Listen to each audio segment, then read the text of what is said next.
السلام علیکم ورحمۃ اللہ وبرکاتہ۔ ناظرین حضرات،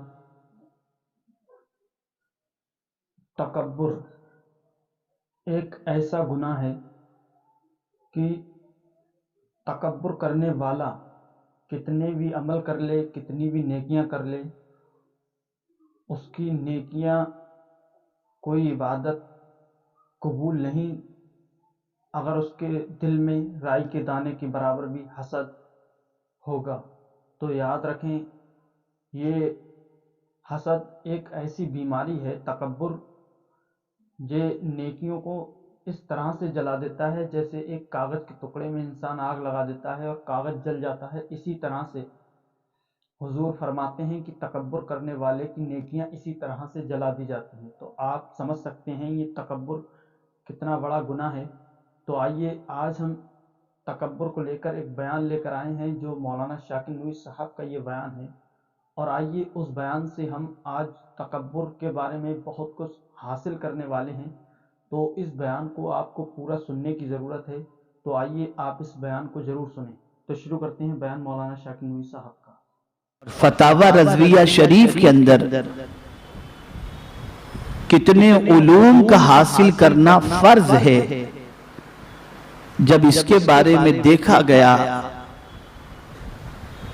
تو میرے پیارے آقا صلی اللہ تعالی علیہ وسلم کے پیارے دیوانوں، اس میں یہ بات بھی آئی کہ فرائض قلبیہ، اس کے بارے میں علم حاصل کرنا بھی فرض ہے۔ فرائض قلبیہ یعنی دل سے متعلق کہ دل بگڑتا کیسے ہے اور دل بنتا کیسے ہے۔ آپ نماز پڑھ رہے ہیں لیکن اگر دل میں ریا کی نیت ہے تو آپ کی نماز گئی۔ تو وہ کون سی چیزیں ہیں جو آپ کی عبادت کو برباد کر دیتی ہیں اور آپ کو ہلاک کر دیتی ہیں؟ تو اعلیٰ حضرت عظیم البرکت امام عشق و محبت نے اس کی تشریح فرمائی ہے فتاوی رضویہ شریف کے اندر، اور آپ نے فرمایا کہ اخلاص کے بارے میں، توکل کے بارے میں، ریا کے بارے میں، تکبر کے بارے میں، حسد کے بارے میں، یعنی جن چیزوں سے رب نے بچنے کا حکم دیا جو قلب کی بیماری کا سبب ہیں، اور جن چیزوں کے کرنے کا حکم دیا جس کا تعلق قلب سے ہے، اس کا علم بھی حاصل کرنا فرض ہے۔ اب اسی میں سے آج ایک چیز کا میں تذکرہ کروں گا، ہلاک کرنے والی وہ چیز، لیکن کتنی خطرناک ہے وہ چیز۔ اگر اس چیز کو اور اس گناہ کو امت مسلمہ کے اندر تلاش کیا جائے، حالانکہ تلاش کرنے کا حق تو نہیں ہے، ہر آدمی اپنے اندر اس بارے میں اس جرم کو تلاش کرنے کی کوشش کرے تو اللہ ماشاءاللہ تقریباً لوگ اس بیماری کے اندر گرفتار آپ کو نظر آئیں گے۔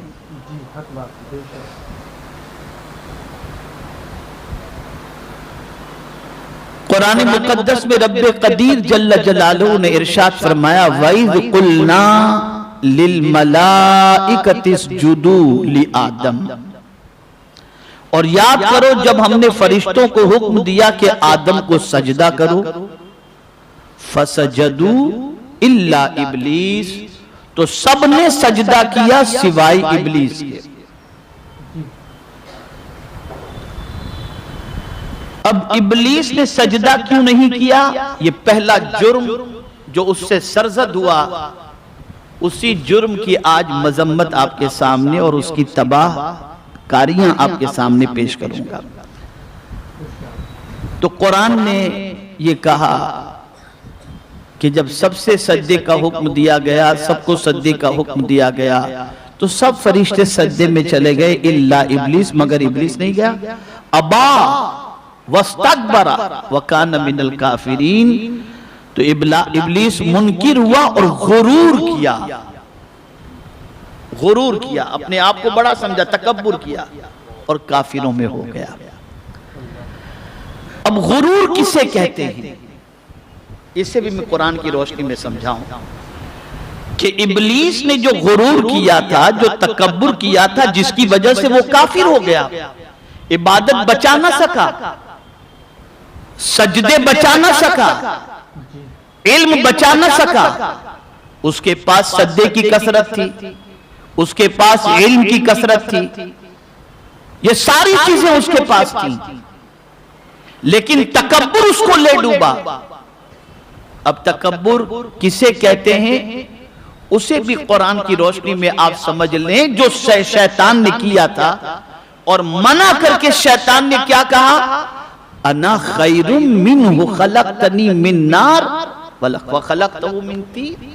اے اللہ، میں اس کو کیسے سجدہ کروں کہ میں تو اس سے بہتر ہوں، یعنی آدم سے میں بہتر ہوں کہ آدم کو تو نے مٹی سے پیدا کیا اور مجھے تو نے آگ سے پیدا کیا۔ یہ پہلا جرم تھا جو ابلیس کا، جس نے قیامت تک اس کے گلے کے اندر لعنت کا توق ڈال دیا۔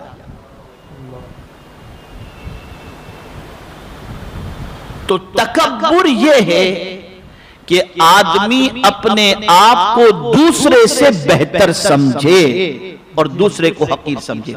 اب میں سب سے پہلے تکبر کی ڈیفینیشن آپ کو بتا دوں۔ میں سمجھتا ہوں کہ اس آیت کی روشنی میں آپ یہ سمجھ چکے ہوں گے کہ تکبر کی وجہ سے ابلیس جو ہے وہ راندہ بارگاہ الہی ہوا اور کافروں میں سے ہو گیا، جیسا کہ قرآن مقدس میں رب قدیر جل جلالہ نے ارشاد فرمایا۔ اب تکبر کا معنی سمجھو تو صحیح مسلم شریف کے اندر آقا کریم صلی اللہ تعالی علیہ وسلم نے تکبر کی جو ڈیفینیشن بیان فرمائی ہے، غرور کی ڈیفینیشن جو بیان فرمائی ہے، وہ یہ ہے کہ تکبر حق کی مخالفت اور لوگوں کو حقیر جاننے کا نام ہے۔ یعنی اگر کوئی شخص حق کی مخالفت کرے، یعنی اللہ اور اس کے رسول کے فرمان کی مخالفت کرے اور لوگوں کو حقیر جانے، ارے کیا ہے، کچھ بھی نہیں، لوگوں کو حقیر جانے، علم کے اعتبار سے کہ میرے پاس اس سے زیادہ علم ہے، پرسنالٹی کے اعتبار سے میں اس سے زیادہ ہینڈسم ہوں، دولت کے اعتبار سے کہ میرے پاس دولت ہے، اس کے پاس غریبی ہے، فن کے اعتبار سے، شہرت کے اعتبار سے، یہ ساری چیزوں کا تذکرہ میں بعد میں آپ کے سامنے عرض کروں گا کہ تکبر کی طرف کون سی چیزیں لے جاتی ہیں جس کی بنیاد پر انسان کو تکبر پیدا ہوتا ہے۔ اور ایک چیز یہ بھی آپ یاد رکھیں، اس کو میں آگے منشن کروں گا، آقا کریم صلی اللہ علیہ وسلم نے فرمایا حق کی مخالفت، یعنی اللہ اور اس کے رسول کے فرمان کی مخالفت کرنا۔ رب فرماتے ہیں سجدہ کرو، تو آدمی اگر یہ سوچے کہ اب میرے پاس تو سب کچھ ہے، سجدہ کرنے کی ضرورت کیا ہے؟ بہت سارے سرمایہ دار کا مزاج ایسا ہی ہوتا ہے، مسجد میں جا کر نماز وہ پڑھے جو غریب ہو، صف اول میں جا کر تسبیح و تحلیل وہ کرے جو غریب ہو، مسجد میں بیان سننے کے لیے وہ جائے جو غریب ہو۔ ہمارے لیے تو آپ ایئر کنڈیشن ہال کے اندر پروگرام رکھیں تو ہم آئیں گے، یہ تکبر ہے، یہ تکبر ہے۔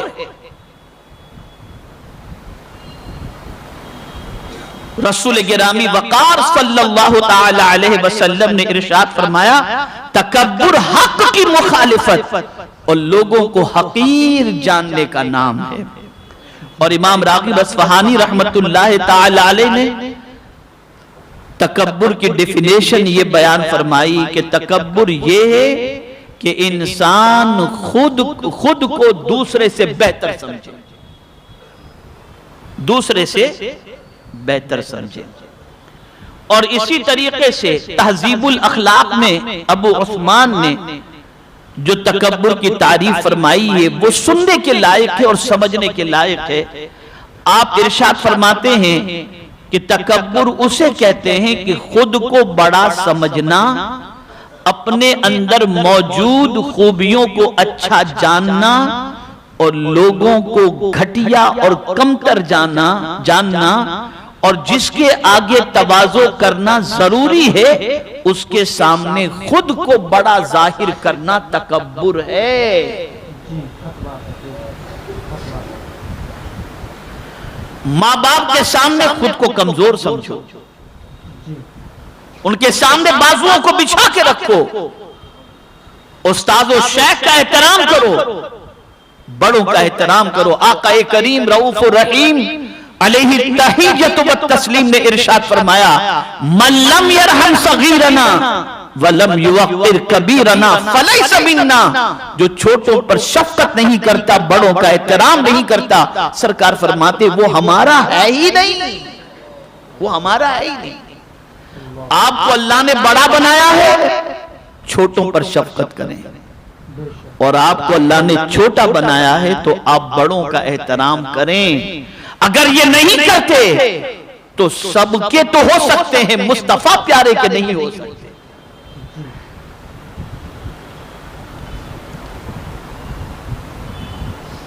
میرے پیارے آقا صلی اللہ تعالی علیہ وسلم کے پیارے دیوانوں، آقا کریم رؤوف الرحیم علیہ التحیۃ والتسلیم اللہ کی بارگاہ میں یہ دعا کیا کرتے اعوذ بک من نفخۃ الکبریاء، الہی میں تکبر سے تیری پناہ چاہتا ہوں۔ وہ رسول کہ اللہ کے بعد سب سے بڑے، ان سے بڑا اللہ کے بعد کوئی دوسرا ہے ہی نہیں، علم کے اعتبار سے کہیے، عمل کے اعتبار سے کہیے، اخلاق کے اعتبار سے کہیے، مالک کے اعتبار سے، نعمتوں کے اعتبار سے، بعد از خدا بزرگ تو ہی قصہ مختصر، کہ اللہ کے بعد سب سے بڑے حضور ہیں، بس یہ قصہ مختصر ہے، اتنا سمجھ لو۔ بے شک، سبحان اللہ۔ تو بیان اچھا لگا ہو تو ویڈیو کو لائک کر دیں، چینل کو سبسکرائب کریں اور بیل آئیکن ضرور دبا دیں تاکہ آنے والی ہر اسلامک ویڈیو آپ تک سب سے پہلے پہنچتی رہے، اور چینل کو سبسکرائب ضرور کریں تاکہ جو شام میں 7:30 بجے یا 7 بجے کے آس پاس جو بیان آئے گا پارٹ 2، انشاءاللہ یہ بیان جو ہے یہ پارٹ 2 میں ہم آپ کو بھیجیں گے، اور اس کی اور بھی مذمت ہے وہ آپ سنیں، انشاءاللہ آپ اس سے فائدہ حاصل کریں۔ السلام علیکم ورحمۃ اللہ وبرکاتہ۔